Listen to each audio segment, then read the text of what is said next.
नमस्कार मंडळी, मी पूजा वाळके गृहलक्ष्मीमध्ये अजून एका छानशा व्हिडिओमध्ये तुमचं स्वागत करते. तुम्हालाही हा प्रश्न पडतो का की आज जेवायला काय बनवायचं? तर हाच प्रश्नाचं उत्तर मी आज या व्हिडिओमध्ये तुम्हाला सांगणार आहे की आपण रोज रोज तेच तेच विचार करतो की आज स्वयंपाकात काय बनवायचं किंवा आज भाजी काय करायची, हेच आपल्या डोक्यात चालू असतं. तर आपण डे बाय डेचं मील प्लॅनिंग केलं ना तर खूप सोपं पडतं. थोड्याशा गोष्टी आपण प्लॅन करून केल्या तर त्या आपल्याला सोप्या पडतात. ऐन टायमाला आपण मग किचनमध्ये उभारून किंवा फ्रीज उघडून बघत असतो की अरे आज काय करायचं, आज काय करायचं. पण आपण जर रात्रीच ठरवून ठेवलं की उद्या आपण स्वयंपाकात सकाळी ही भाजी करणार आहे आणि संध्याकाळी ही भाजी करणार आहे, किंवा उद्यासाठी मला हा मेनू करायचा आहे असं आपण संध्याकाळीच ठरवून ठेवलं ना तर गोष्टी खूप म्हणजे सोप्या पडतात. आणि आपल्याला म्हणजे आधीच माहिती असतं की आपल्या फ्रीजमध्ये काय आहे, किंवा एखाद्या कडधान्याची आपल्याला उद्या भाजी करायची तर ते आपण आज रात्रीच प्रिपरेशन करून ठेवू शकतो.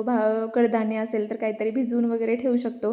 आणि जर आपण उद्याच म्हणजे सकाळी उठून जर विचार केला की अरे काय बनवायचं, किंवा संध्याकाळी पण आपण संध्याकाळी तर खूप म्हणजे वेळ मी खूप ऑब्झर्व केलं आहे. मी जेव्हा मील प्लॅनिंग वगैरे करत नव्हते तर मला सकाळचा पटकन स्वयंपाक व्हायचा, गडबडीत आपण डबा वगैरे असतो तर तो पटकन करून जातो. पण संध्याकाळी काय होतं, थोडासा जास्तीचा वेळ असतो आपल्याकडे आणि तो जास्तीचाच वेळ आपल्याला दुसरीकडे यूज करता येतो. पण आपण स्वयंपाक करण्यातच खूप वेळ घालवतो की अरे आज काय करायचं, आज काय करायचं.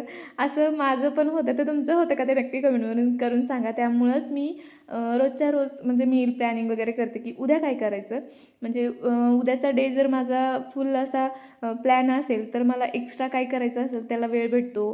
किंवा मुलांचा अभ्यास म्हणा काही माझं देवाची सेवा वगैरे असते तर त्याला वेळ भेटतो. नाही तर मग स्वयंपाक करण्यातच अर्धा वेळ माझा निघून जातो. तर मी आज साधी सिंपलच मुगाची भाजी वगैरे करणार होते, तर त्यासाठीच मूग आणि भात मी एकाच कुकरमध्ये लावून घेते जेणेकरून माझं वेळही वाचेल. तर हे माझं आधीच ठरलं होतं की आज मुगाची मस्त भाजी करूया, पापड आणि भाकरी असा साधा सिंपल मेनू मी ठरवला होता. त्यामुळे माझं ती प्रोसेस आपली पटापट चालली आहे की आधी आपण मूग आणि भात लावून घेऊ आणि एकीकडे भाकरी करू. तर असं जर आपण प्लॅन केलेलं असेल आधीच तर आपल्याला म्हणजे सुचतात काही गोष्टी. नाही तर मग ऐन टायमाला आपण विचार करण्यात आपला आधी वेळ जातो की अरे काय बनवायचं. आणि आपण आठवड्याचं पण मील प्लॅनिंग करू शकतो, म्हणजे मी पण ते करते. तर आता मी जेव्हा करेल तेव्हा ते चार्ट पण तुमच्यासोबत मी शेअर करेन. आणि आधीच्या व्हिडिओमध्ये पण मी शेअर केलेलं आहे की मी आठवड्याचं मी प्लॅनिंग कसं करते. तर पण माझं असं असतं की उद्यासाठी काय असं पण माझ्या डोक्यात एक मी विचार करून ठेवते. तर काही वेळेस काय होतं, अचानक आपला प्लॅन बदलतो किंवा मग बाहेर जायचं प्लॅन ठरतो, किंवा असं म्हणजे कंटाळा येतो स्वयंपाक करायचा. तर त्यावेळेस मग मी असं पुलाव भात किंवा मग सांबर भात किंवा असं आम्ही हे वरणफळं वगैरे पण म्हणतो, तर त्याला कुणी ढोकळा म्हणतं, कुणी चक्कोल्या म्हणतं, काय म्हणतं. तर तसं पण मी करते. तर आठवड्यातनं एकदा तसा पण दिवस आपण ठेवला पाहिजे जेणेकरून आपल्यालाही आराम भेटेल. एखाद दिवस रोज रोज चपाती भाजी भाकरी भाजी करून पण कंटाळा येतो. तर म्हणजे तसं पण मी वन पॉट मील असा एक म्हणजे एखादा दिवस तरी आठवड्यातनं ठेवते की नाही आज मी फक्त मग मसाले भातच करते. तर ठीक आहे. आणि मग कधी कधी चालतं असं, पण ते कधी कधीच चालतं. रोज रोज आपला जर मसाले भात व्हायला लागला तर मग घरी म्हणतात की अरे काय सारखं सारखं काय मसाले भात करते असं. तर मी नेहमीच असं प्लॅन करून ठेवते. त्यामुळं मग माझी भाजी भाकरी काही डेलीचं जे रोजचा स्वयंपाक आहे तो अगदी फास्ट होतो. आणि मला असं विचार करत बसावं लागत नाही की आज भाजी काय करू, आज भाजी म्हणजे स्वयंपाक काय करू. तर खरंच म्हणजे असं जर आपण प्लॅन केलं ना तर आपला खरंच खूप वेळ असतो आणि उरलेल्या वेळात आपल्याला बरंच काही करायचं असतं. संध्याकाळचं पण बरंच काही कामं असतं. कपड्यांना इस्त्री म्हणा, मुलांचा अभ्यास म्हणा, किंवा काही आवरणं वगैरे असेल. दुपारचं पण कंटाळा येतो की किती काय काय आवरायचं. ते बरं संध्याकाळी जर आपला लवकर स्वयंपाक वगैरे आवरला तर आपण एखादं काम आवरायला वगैरे घेऊ शकतो. तर नेहमीच मी असं पण करते की स्वयंपाक लवकर झाला तर मग माझं काही आवरायचं वगैरे असेल तर मी संध्याकाळीच आवरून ठेवते. आणि आपण मील प्लॅनिंग करताना जर आठवड्याचं करत असेल ना तर सोमवार आणि मंगळवार असं बघायचं की आपल्या फ्रीजमध्ये काय आधीचं उरलेलं आहे तर ते यूज करून टाकायचं.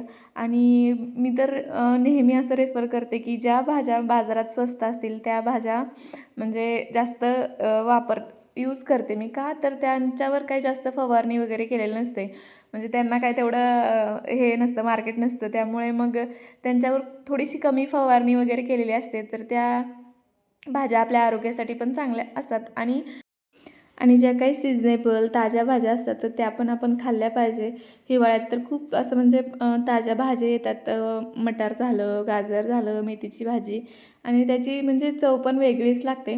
म्हणजे अगदी त्या ताज्या फ्रेश असतात. त्या ऋतूमध्ये त्या भाज्या आलेल्या असतात. एरवी कसं असतं त्या ऋतूमध्ये त्या भाज्याचा सीझन नसतो, तरी पण फवारण्या वगैरे करून आता प्रत्येक ऋतूमध्ये प्रत्येकच भाज्या भेटतात. तर ज्या त्या सीझनमध्ये जी ती भाजी खाल्ली ना तर त्याला काही जास्त फवारणी वगैरे नसते. तर माझा काही एवढा अभ्यास नाही, पण मी असं म्हणजे आता आपल्याला खूप सवय झालेली असते की आपल्या शरीरासाठी काय योग्य आहे, काय अयोग्य आहे बघण्याची किंवा सर्च करण्याची. तर यातनंच मला म्हणजे काय माहिती आहे ते तुमच्यापर्यंत पोहोचवायचा नेहमी प्रयत्न करत असते.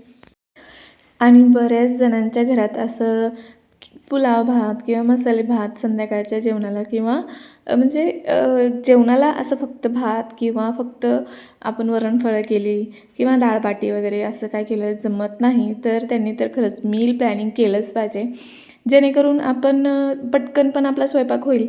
आणि आपल्याला तर माहितीच आहे की आपल्याला चपाती भाजी किंवा भाजी भाकरी हेच करायचं आहे, तर मग त्यात का वेळ घालवायचा. आणि आज तर हे म्हणजे उदाहरण बघा, मी आज स्वयंपाक करते तर आमच्यात पण असंच आहे की आठवड्यातनं एकदाच, फक्त एकदा किंवा खूप दोनदा फक्त मसाले भात वगैरे चालेल, पण रोज अशी भाजी भाकरी लागतेच. त्यामुळे मग मी असं भाजी भाकरी करते, पण अगदी साधी सिंपल कधीतरी मग भाजी करते, पण ती पण टेस्टी झाली पाहिजे. तर मग आज मी जी काही मुगाची भाजी करते ना तर ती पण खरंच फक्त लसूण आणि जिरे मोहरीची फोडणी दिली आहे मी त्याला, पण तरी पण खूप म्हणजे खूप टेस्टी भाजी होते. आणि त्याचसोबत मी मस्त असे पापड वगैरे भाजणार आहे सगळं माझं झाल्यावर. तर मग आपण साधी भाजी केली तर त्यासोबत एखादी चटणी करू शकतो किंवा मग आपण पापड वगैरे भाजू शकतो किंवा मग आपण आता थंडीचे दिवस वगैरे चालू आहेत, आपण अशी भजी किंवा एखाद्या म्हणजे कोथिंबीर वडी वगैरे असं आपण काहीतरी म्हणजे एक मेनू ठेवू शकतो की आपण आता साधी सिंपलच असं कूट घालून भाजी केली तर म्हणजे खूप वाटण घालून वगैरे काय केले नाही, फक्त कांदा टोमॅटो चिरून टाकले, लसूण आणि साधं शेंगदाण्याचं कूट टाकून भाजी केली. तर त्यासोबत काहीतरी असं वेगळं छान असं आपल्या मेनूमध्ये असलं तर जेवणाची रंगत वाढते आणि म्हणजे खाणाऱ्याला पण छान वाटतं. फक्त असं वाटत नाही की पातळ म्हणजे रस्सा भाजी आणि भाकरी भात एवढंच जेवायला आहे, तर म्हणजे असं मजा जात नाही जेवणातली. त्यामुळे मग एखादी चटणी किंवा ठेचा पण करू शकतो आपण. अगदी इन्स्टंट भाजी म्हणजे भाकरी झाल्या की त्यावरच लसूण आणि हिरवी मिरची भाजून घ्यायची आणि मस्त त्यातच म्हणजे आपला एक तांब्याने रगडून वगैरे घ्यायचं. तर म्हणजे असं थोडासा ठेचा पण केला ना तरी जेवणाची रंगत वाढते. सांगायचा पॉईंट माझा एकच आहे की आपल्याला जर करायचंच आहे तर ते आपण बेटर केलं पाहिजे असं माझं म्हणणं असतं.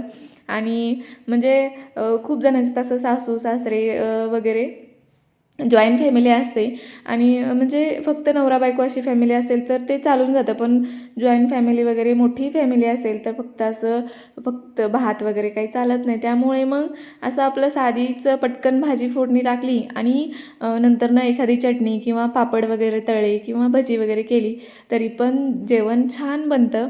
तर मी आज मुगाची भाजी केली तर मी सोबतच पापड पण भाजून घेणार आहे, तळणार पण नाही आहे, भाजून घेणार आहे. आमच्यात तळल्यापेक्षा भाजलेले पापड सगळ्यांनाच आवडतात. त्यामुळे मग मी म्हणजे पापड भाजणार आहे. आणि जी काही आपली हरभऱ्याची पण भाजी असते बघा, ती खुडून हरभऱ्याची भाजी असते आणि ती पण फक्त लसूण टाकून करतात, पण त्यासोबत जर आपण असे पापड वगैरे तळे किंवा भाजले तर ती पण भाजी खूप छान लागते. आणि अशी मुगाची पण भाजी मी आता काहीच केलं नाही, फक्त लसूण ठेचून घेतला आहे 5-6 पाकळ्या लसूण आणि त्यात जिरे मोहरी टाकली, लसूण टाकला आणि कोणी कोणी हिरवी मिरची टाकून करतं, पण मी लाल तिखट टाकून करते. लाल तिखट टाकून पण छान होते.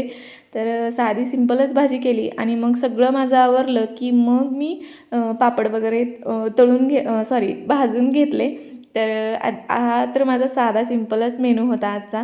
पण सगळ्यांनाच असे प्रश्न पडतात की आज काय भाजीला करू, आज काय करू, स्वयंपाक करू. त्यामुळे मग म्हटलं की चला आपण डेली मील प्लॅनिंग कसं करायचं ते तुमच्यासोबत शेअर करूया या व्हिडिओमध्ये. चला तर असाच एक छानसा व्हिडिओ घेऊन मी परत हजर आहे. तोपर्यंत सर्वांना श्री गुरुदेव दत्त. आणि हो, माझे व्हिडिओ तुम्हाला जराही कुठे आवडत असतील तर व्हिडिओला लाईक शेअर सबस्क्राईब नक्की करजा आणि कमेंट करून नक्की सांगा की तुम्ही पण मील प्लॅनिंग करता का, किंवा मग तुम्ही असं ऑन द स्पॉट ठरवता की नाही आपण आता हीच भाजी करूया. कुणाकुणाला जमतं पण ते, आणि पण कुणाकुणाला नाही जमत की आज काय स्वयंपाक करायचा. तर त्यांच्यासाठी हा व्हिडिओ मी खास बनवलेला आहे. चला, असाच एक छानसा व्हिडिओ घेऊन मी परत हजर राहीन. तोपर्यंत सर्वांना श्री गुरुदेव दत्त आणि बाय बाय.